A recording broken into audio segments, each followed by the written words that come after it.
We finished the last piece with Ross and Vinny having a bit of go at each other about the bloody police force in New South Wales. Obviously, Vinny was defending the boys in blue and Ross was giving Vinny a bit of a touch-up. But I want to go back to what we were talking about before, about creeping towards World War III. And to me, these learned, intelligent men have not brought up one country that kind of worries me a bit, because they're a bit of a loose cannon, and that's North Korea.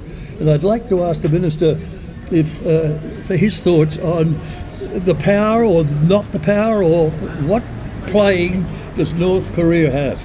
Well, North Korea, in a way, is an example to the rest of the world of the incredibly powerful benefit of having a nuclear weapon. Because nobody messes with North Korea. Yeah. You know, we're dropping, the US under Barack Obama dropped 26,000 bombs on 7 countries in just his last year in office as president. Okay, now I can promise you, none of those 26,000 bombs were dropped on Pyongyang in North Korea. Not one. Okay, because we know, the heir and inheritor of the North Korean People's Republic possesses a nuclear weapon. And I honestly think that part of his occasional acts of craziness is a very considered part of North Korean foreign policy, because they need the rest of the world to have the suspicion that he might just hit the trigger, come off the basketball court with Dennis Rodman and blow somebody up. But the second point I would make is that Australia is significantly contributing to a ratchet up in nuclear arms, because we have demanded the right to nuclear-powered submarines under the AUKUS submarine deal with the US. As soon as Australia possesses a nuclear-powered submarine, do you think Vietnam does not think, I want I want a nuke submarine? Does the Philippines, who've got several times the population of Australia, do other countries in the region see us reaching for this new capability? And, we're going to have submarines. By the time any one of these submarines arrives, I don't believe they ever will. But the ability to unscrew a conventional warhead and screw in a nuclear one, and our allies are going to be nuclear armed, UK, US. I mean, this is a recipe for escalation. And I think the last thing I will say is that a whole bunch of people I've got a Persian business partner, and one of the things he said to me was, before this war, we were assumed to be seeking to acquire a nuclear capability, right? But the people were ambivalent about it. But after the US has dropped bomb after bomb after bomb after bomb on us, the population now thinks we should have a nuclear weapon, because it's the only way we're going to avoid getting blown to smithereens. Well, Vinny, no retort to that? Well, mate, I love the way Ross puts it all together. Yes.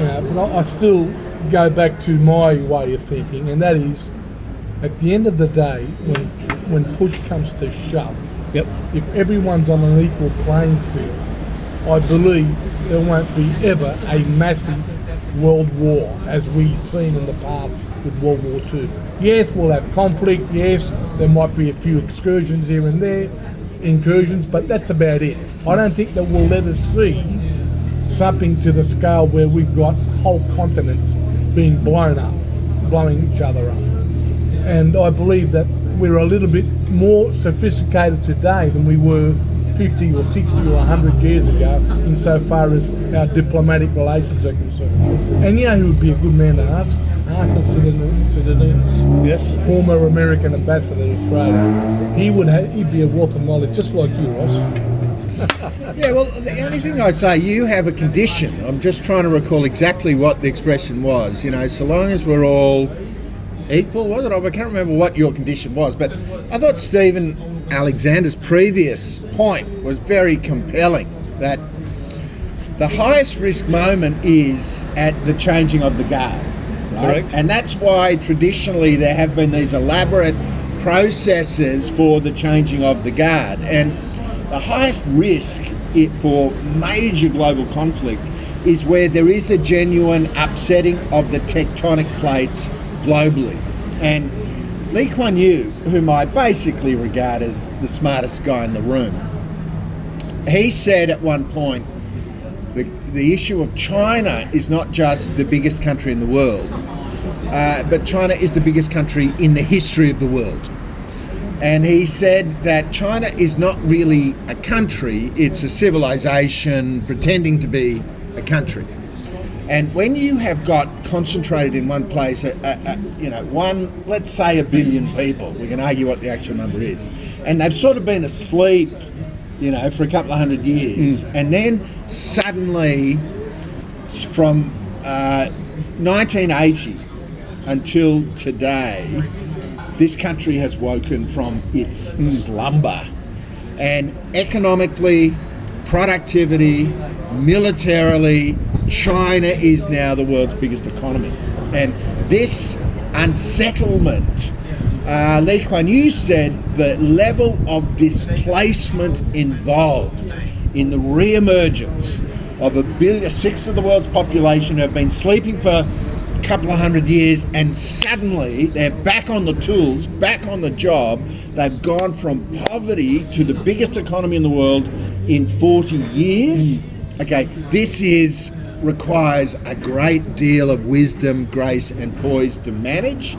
And at the moment, I see the US flapping around like a fish in a bucket. Can't wait to find the next village to drop a bomb on, because it has been discombobulated, disconcerted by this feeling of being unhorsed by this brand new rival that came virtually out of nowhere and has already eclipsed US GDP. You know what? You've hit on something very important, and bear with me, Stephen. Sure. He used the word market, the biggest market in the history of the world, China. So why would China destroy its markets by declaring war on Australia, or on America, or Europe, or any of these countries? They wouldn't. I agree with that. They do everything they can to preserve that market, because it's what sustains them. War will not sustain them. Markets will, and that's why I don't believe we'll ever have a world war. Well, I so hope you're right. Okay, I'm hoping and a praying that you are right. And I don't want in any way to be prophetic in this regard. I wish to be entirely disproven. But all I say is that, when the Europeans arrived in Australia with Captain Cook, Arthur Phillip, La Perouse, others, the Dutch before them, the Aborigines were carrying, the Aboriginal technology did not change over 40,000 years. They're using the same tools, 40,000, and it was a spear, it was a club, it was a warmer. Maybe they developed the ability to leverage a spear with a spear throw. But the beautiful thing about it was, and you can still now, we have footage of a Papua New Guinea Highland clan war, and we can see guys killing each other, hurling spear, but 1% of the tribe gets killed. The problem we now have is that the Western technology genius means we are now capable, for the first time in human history, of blowing up the entire operation. But do we necessarily need to blow them up? Stephen, how did they cull the population the last time? Through COVID. Vaccine. Someone invented COVID in some lab. Yeah. We don't know. Tony Fauci invented it, I'm sure. He certainly funded it, paid for it. They blamed some lab in China. Yeah, well, Tony Fauci, of course, put in over 30, bio labs throughout Ukraine to develop gain-of-function weapons. And we wonder why Vladimir Putin eventually said, you know what, we're not putting up with it anymore. And we invited that war. We actually hoped and begged and prayed Putin would respond with force. Eventually he did, but Ukraine is our war. We are culpable for that war. We could end that war tomorrow. We could have ended it as soon as it started. Indeed, both Ukraine and Russia wanted to end that war when Boris, our little, Latin-speaking British former mayor of London, decides to fly to Ukraine, and his whole objective is to make sure that peace does not break out, to make sure the war continues. And troublemaker, isn't he? he says That's to, correct, that's correct. and he went and said to the president of Ukraine and his negotiating team, you may wish to accept this Russian offer of peace, but your Western cash backers do not. So my instructions to you are 2 words: keep fighting. That's why we are sleepwalking into World War III. Can I bring in a little topic, a part of the creeping in World War III, possibly, Lone Pine. What does Lone Pine really do? Talking about the Pine Gap. Does it make us? Does it make us Stephen, safer? you know about that, wouldn't you? Are we safer for that being there? Well, yes and no, but let me go a few steps back. You Give said, us an answer, yes or no. I will in a sec. You said an interesting word, Persia. Yeah. Persia, one of the truest civilization countries in the history of the world, Yeah. over 5,000 years. Yes. Persia, Cyrus the Great, King Darius, they gave us human rights. They gave us the first superhighways because they were controlling the world thousands of years ago. They gave us algebra, they gave us chess. That's Persia, a true civilization country, which is now Iran, obviously. But what you've got to keep in mind about why they will fight to the end, it's their country and it's an existential threat, but they've been around for 5,000 years. That's just the reality of it. First thing, you mentioned the word China, again, one of the true civilization countries in the world. What tore China apart was the Opium Wars. And why? Because they had an argument with the United Kingdom and they brought the drugs in. And then when I think it was Henry Kissinger, they brought him into the World Trade Organization, it just goes to show the ingenuity, the smartness and the genius of the Chinese people to achieve what they have. And you correctly articulated, Douglas, in 40 years they have industries beyond comprehension. And could I just say this, if ever you have the privilege to go to a tier 1 city in China, Shanghai, Beijing, Shenzhen and Guangzhou, you would freak out. I've had that experience and I can tell you it's 21st century cities. It's out of this world. What you see, you cannot believe. I mean, you go to a tier 5 city in China, which is like, say, Bathurst for us, the metros, the roads that they have, everything they have is better than Sydney. Yep. That's the truth. Now, just to finish off with China, China does not go to war. China's in the business of doing business with the world. So, and the fact of the matter is this, the memorandum of understanding that went about in April this year was China put pressure on Iran through Pakistan to get this thing done so the world can go back to trading. Because what's been saving the world for now in terms of oil is China's been using its strategic petrol reserves and not buying all the oil to help the world cope with it. But now that's gone out. The memorandum of understanding finished last week, I think, so we're back to square one. So China is a country that seeks peace to ensure that its business all around the world grows. And it's one of its biggest, through the Belt and Road Initiative, goes through Pakistan.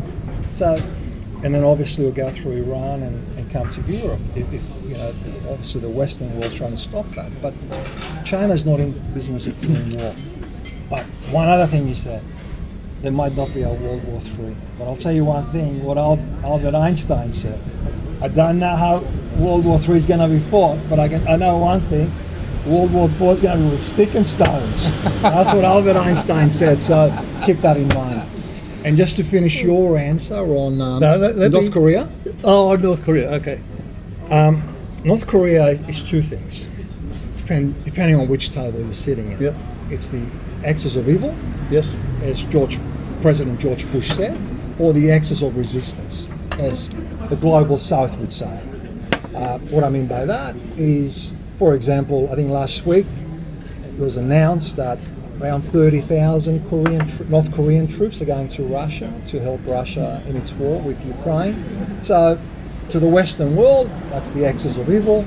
To the global South, axis of resistance, right? So, you take it as that. But picking up on what Ross said, the most important thing about North Korea is when President Clinton was negotiating with them about, we'll give you money, don't have nuclear weapons, and then all of a sudden they came out and said, oh, guess what? We've got nuclear weapons. And that's the end of it. No one's touched North Korea ever since. No one says a word about them. So if you're a betting man, you might think that it's a good bet that at some stage Iran's going to announce they've got nuclear weapons. And let me just say one more thing about the Iranian people. I think on the last survey I read, that they got the 4th highest IQ in the world. Very smart people. Their engineers, and this is according to American experts, will need no more than 2-3 weeks to take the nuclear dust that they have to turn it into a nuclear weapon. So this is how critical things are. Okay. Well, let me just retract something and fix it up. I mentioned my thoughts about Pine Gap. I said Lone Pine. I've just been writing something on the Gallipoli campaign, and Lone Pine was a very famous aspect of that Gallipoli campaign. So Pine Gap, gentlemen, does that make us as Australians safer? Because the Americans must have that pretty well protected. Well, Vinny, do you want to go first? Well, it's a strategic, important strategic military asset that we have, and it would be one of the first things that would be attacked by any foreign power. I mean, if you're going to attack us, you need to attack our nerve centre. We've had a few blowouts lately where our communications have come down. We've had the example with what's the name of the country, Telecom, and we've had Vodafone, or not Vodafone, what's the other one? Optus come down. I mean, obviously foreign powers are playing with our communications. They're testing what we can and can't do. Pine Gap, yes. We don't really know exactly what it does, but we do know it does a lot of intelligence work. And why wouldn't you, the first thing, if you're going to go to war, why wouldn't you cut that capability? Of course you would. But surely the Americans would have that they gave to the Israelis. They would have that shield. Wouldn't be enough. It wouldn't be That didn't work against Iran with hypersonic missiles. Yeah. And just to answer your question, I believe that both Russia and China have missiles that can travel between 17,000 kilometers and 20,000 kilometers. So to answer your question, any country in the world is within reach, including But Australia. can't they be taken out on the way here? No, Doesn't a warning system tell the Americans someone's pushed the button somewhere and there's something heading? Yeah. And don't they have yes, the ability to take that out? they've got what's known as the Iron Dome, but it's not effective when it comes to hypersonic missiles. Okay. Well, look, you're asking. And what you do, and what the Iranians did, so you send in hundreds of drones that are worth $5,000-$10,000 each. The Iron Dome system automatically, through the algorithm, reacts, and the $3 or $4 million missiles go up to stop it, and then the supersonic missile comes and takes the target out. So it's a war you can't win financially. Well, look, I want to. You're going, in my view, to really the hardest question, to the nub of the issue, which reveals it holds in relief the wider question of Australia's total defence strategy and military alliance relationships, because there are parts of Pine Gap as I understand it, into which no Australian has ever been permitted entry. I'm not right? sure if the Prime It's Minister, American-owned. it operates effectively as a US embassy or consulate, and they determine who goes in and who goes out. And, you know, I regard aspects, I was, as a young man, I worked in the United States Senate for an American senator in Washington on Capitol Hill. As an 18-year-old, I stood in front of the Lincoln Memorial and read the Gettysburg Address carved in marble with the hair on the back of my neck standing up, and I basically wanted Australia to become the 51st state of the United States. I think we all do.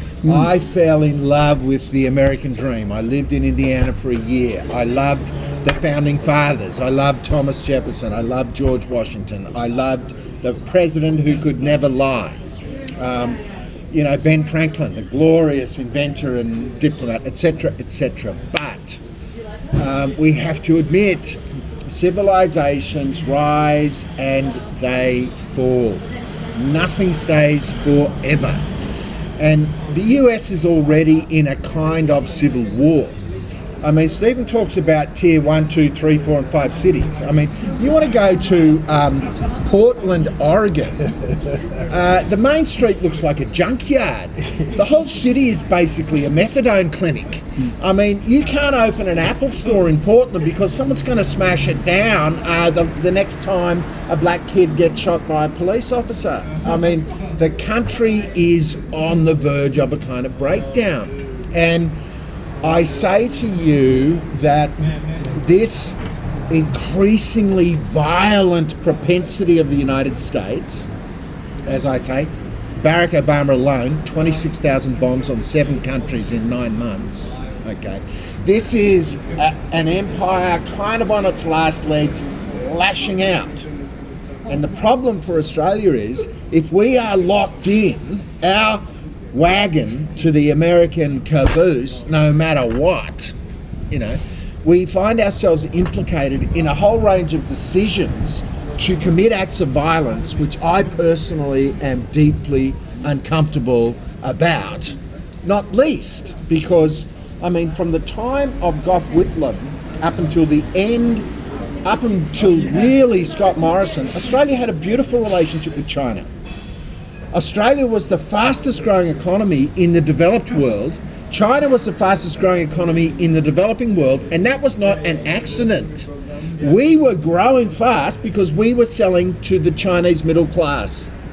And it was a beautiful relationship for 40 years. Then one day, the US woke up and got the chill up their spine that they were just about to be eclipsed by these modest Chinese. They were going to be overtaken as the world's greatest economy, and they freaked out and they started bombing anything that moved. And I say, Australia today, I regret to say, it breaks my heart to say, I wish I didn't have to say, but Australia has got to rethink its relationship with the United States of America, because if the US is going to be this violent, and then secondly, the US, who owns a balance of trade surplus with Australia, then turns around and says, I'm going to slap a 10% tariff on all your industries, Australia, while you host an American military base, while you're committing to $360 billion.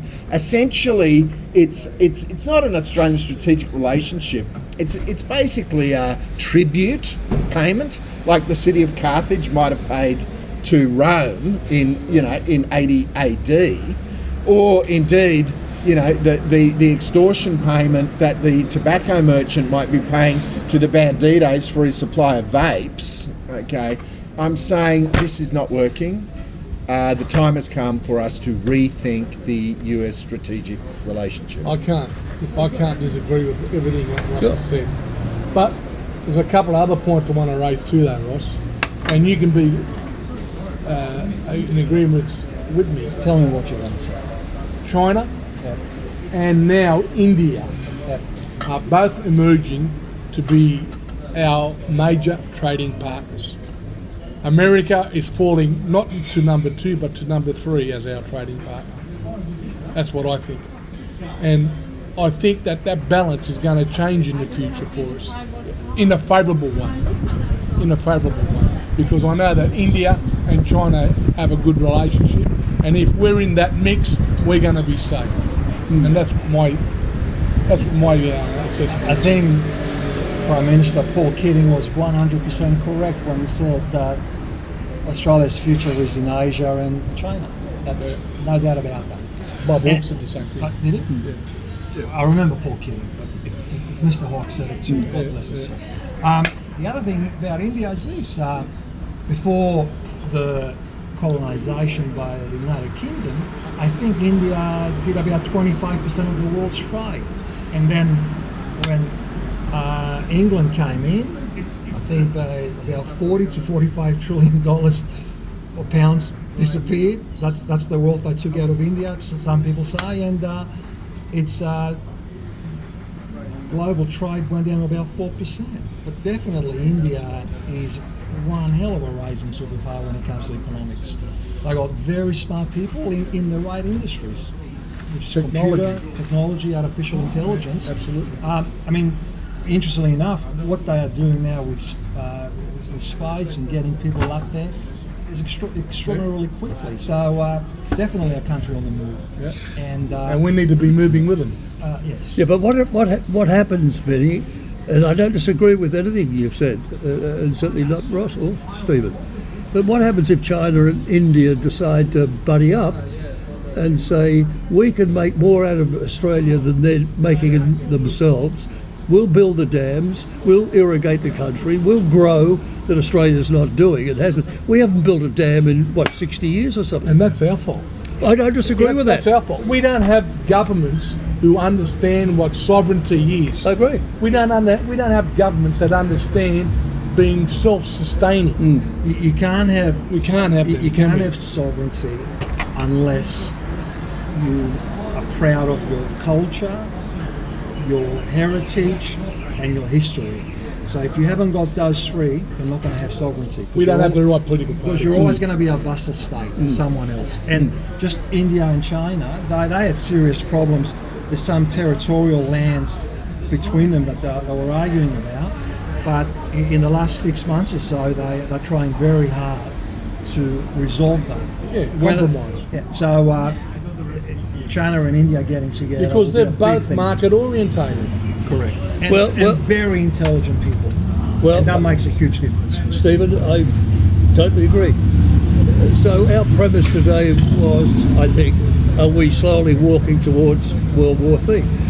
What worries me now is what the three of you gentlemen have said, that America and our relationship needs to be rethought, restructured, that the power is going to be China and India as far as we're concerned. I think our problem is not walking towards World War III, of having some sort of holding on to what we've got, because we're not doing anything with it. We're not building dams. We're giving it away. Exactly. We're giving it away. Is that right, Ross? Are we not giving it away? Mate, Our uranium, our coal, our critical minerals, Stephen. Where are they going? Are they staying here in Australia, or are they going overseas? we're leaving most of them in the ground. The truth is, the Australian flag today, under Liberal or Labor, for the last decade has been a white cross on a white background. That is the Australian flag. We need to find the muscle, the vision to push back, to begin a new chapter. Well, So is the new chapter nuclear energy? well, That's the subject for next week's podcast. well done, Roscoe. And on that note. Well, thank you today for everyone. It's been entertaining, informative, educational. We've got a lot of answers to come up with as Australians. What the hell are we going to do with this big bit of dirt that we're not doing anything with? As you correctly said, Vinny, we're selling it, giving it away. So please stay with us, correspond, join us, troll us. Let us know what your thoughts are on this topic. Are we working towards World War III, or should Australia start looking after what the hell we've got left here to do something with? So stay with us, please.